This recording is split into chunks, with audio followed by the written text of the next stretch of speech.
Bien, pues con la frase de Arias Navarro, la celebérrima de españoles, Franco ha muerto, ¿verdad? Esa famosa frase que transmitida con esa intensidad dramática a través de los televisores, pues se daba por cerrado el periodo de la dictadura franquista, que como podremos ver, pues no fue capaz de perpetuarse más allá de la figura del dictador, ¿verdad? Así, 2 días después de esta muerte, la muerte del dictador, tal y como estaba establecido en la ley de sucesión, ya lo habíamos visto, en el año 69 se elige a Juan Carlos como sucesor del dictador, y de esta forma, pues 2 días después, el 22 de noviembre, Juan Carlos es proclamado rey de España, Juan Carlos I. Es un momento en el que parece abrirse una nueva etapa, una etapa de apertura, de reconciliación. Si nos atenemos a los discursos tanto del rey como de otras personalidades importantes como la del cardenal Vicente Enrique Tarancón, pues eso parecía presagiar, ¿no? Que el gobierno de Carlos Arias Navarro pues iba a poder empezar a hacer reformas importantes, y había signos que parecían indicar pues esta dirección, ¿verdad? Como, pues bueno, ya hablamos en el vídeo anterior, el final del franquismo, cómo se estaba trabajando en la legalización de las asociaciones políticas que se lleva a cabo ahora. Hablamos de nuevo, incidimos en este término porque aún es muy pronto para hablar de partidos políticos, se sigue hablando de asociaciones políticas, aunque evidentemente, a pesar de que se legalizan estas asociaciones, siempre deben hacerlo pues aceptando la legislación franquista, ¿no? De las leyes fundamentales y de las instituciones franquistas, por lo tanto. También va a haber un indulto, aunque este indulto en realidad es tan tibio que se va a ver que favorecerá más a los delincuentes comunes que a los presos políticos, en realidad. Y otros elementos, pues como la elección de ministros de signo aperturista o reformista, frente a otros más inmovilistas, como son los nombres de Fraga Iribarne, de Araiza o de Garrigues, pues parece que esta es la línea, ¿no?, que se va a seguir en este gobierno de Arias Navarro. Sin embargo, pues pronto se va a ver que esto se queda solo en agua de borrajas y que no va a moverse de ahí, ¿no? Todo queda en un espejismo. Van a ser al final las posiciones inmovilistas, llamadas ya institucionalmente, va a conocer ese sector fuerte inmóvil del régimen, se le va a denominar el búnker, que se van a imponer, o eso va a parecer. Además, que van a promover un terrorismo de Estado incluso, de acuerdo, ya iremos viendo algunas señales de esto. Y además veremos pues que el propio presidente Arias Navarro pues es una persona que no fue capaz de tener un carisma lo suficientemente adecuado para liderar un proyecto de una envergadura tan grande como la de girar el signo político de España, ¿verdad? A esto además hay que sumarle pues el clima de agitación que había en las calles, ¿no? Primero, un montón de huelgas, hay que ponerse en la situación de que el mundo entero está viviendo una situación de crisis económica muy, muy intensa, después de la crisis estamos en plena crisis del petróleo que comienza en el año 73, y que esto va a ser un golpe muy duro a las economías occidentales en general, ¿no? A todas.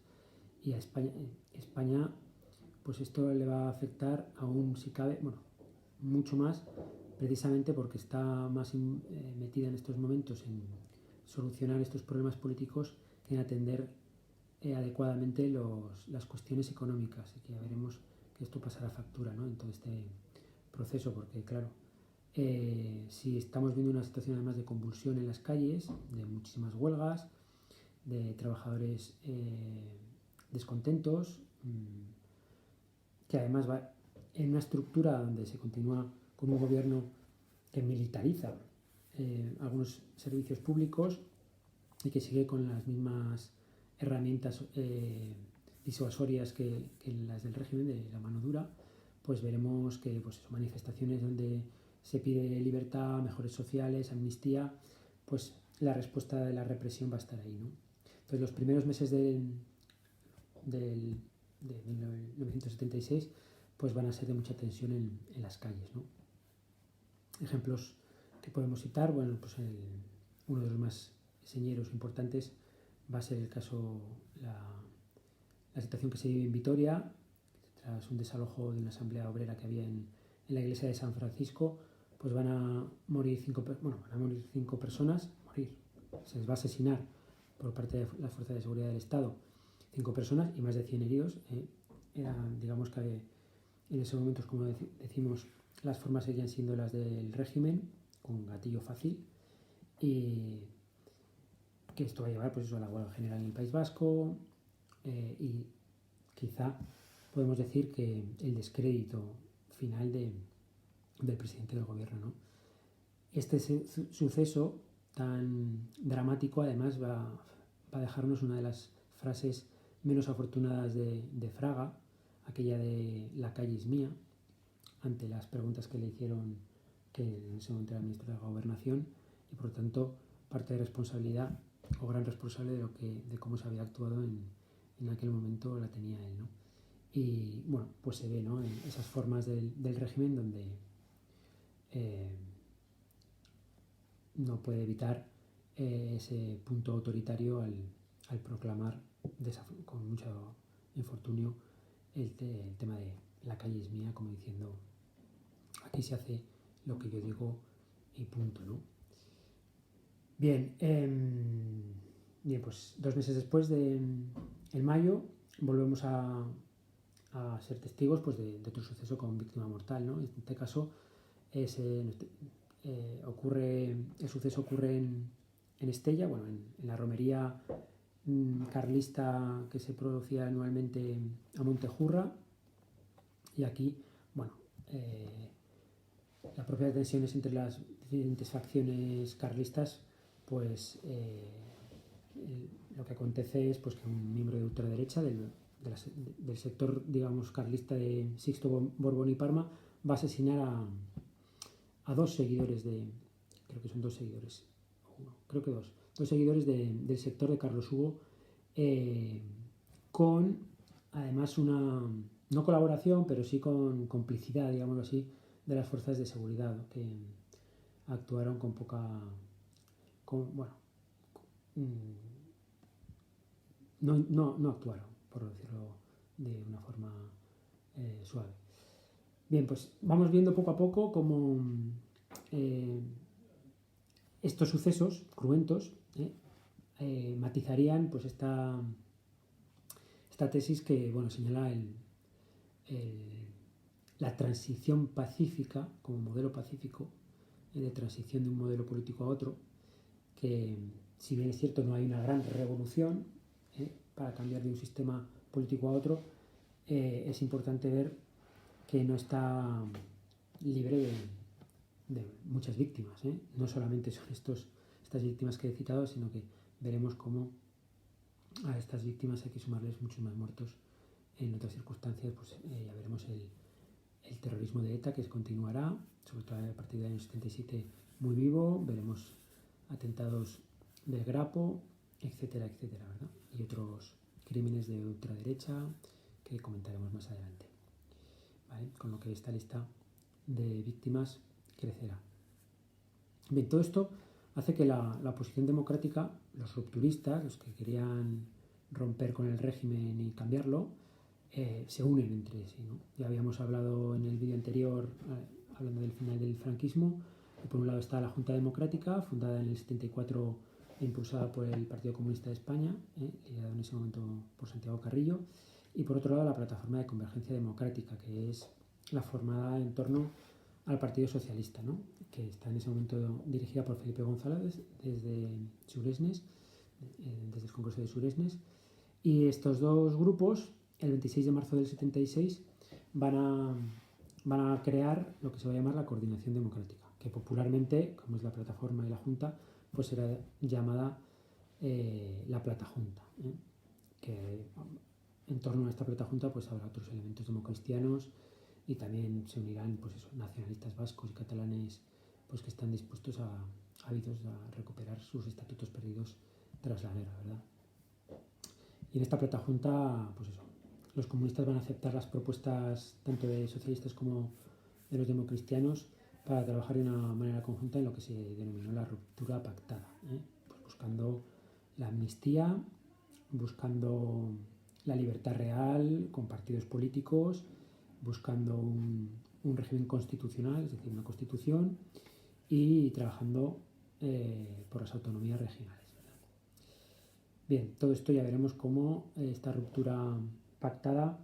finalmente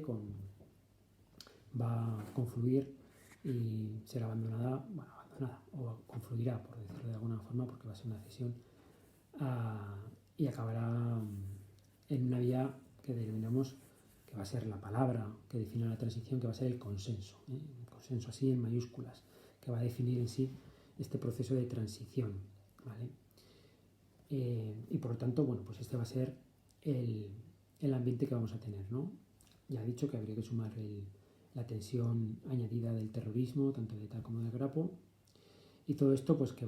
se va a traducir a un distanciamiento mayor del presidente Arias Navarro con el jefe de Estado, con el rey Juan Carlos, ¿verdad? Que lo va a acabar dimitiendo. Hay que tener en cuenta que Juan Carlos en junio del 76 había estado en el Congreso de los Estados Unidos y se había, de alguna forma, en su discurso se había comprometido a llevar a cabo en España un proceso democrático. Y esto estaba claro que con las políticas de Arias Navarro no se veía muy claro. Por lo tanto, las presiones llegan y el distanciamiento llega a que en julio tengamos el 1 de julio del 76 tengamos la dimisión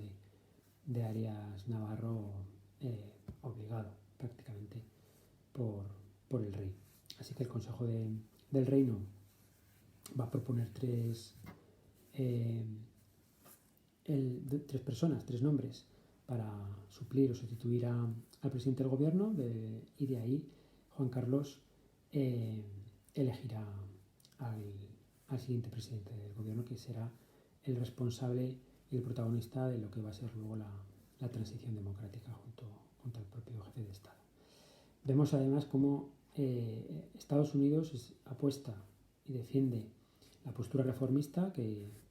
se incardina en la figura de Juan Carlos,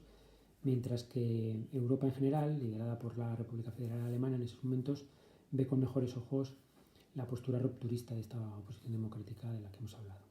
Finalmente veremos cómo el consenso y el liderazgo que va a traer la persona elegida por Juan Carlos será el que se imponga y el que protagonice este cambio político. De momento dejamos aquí este primer episodio de la transición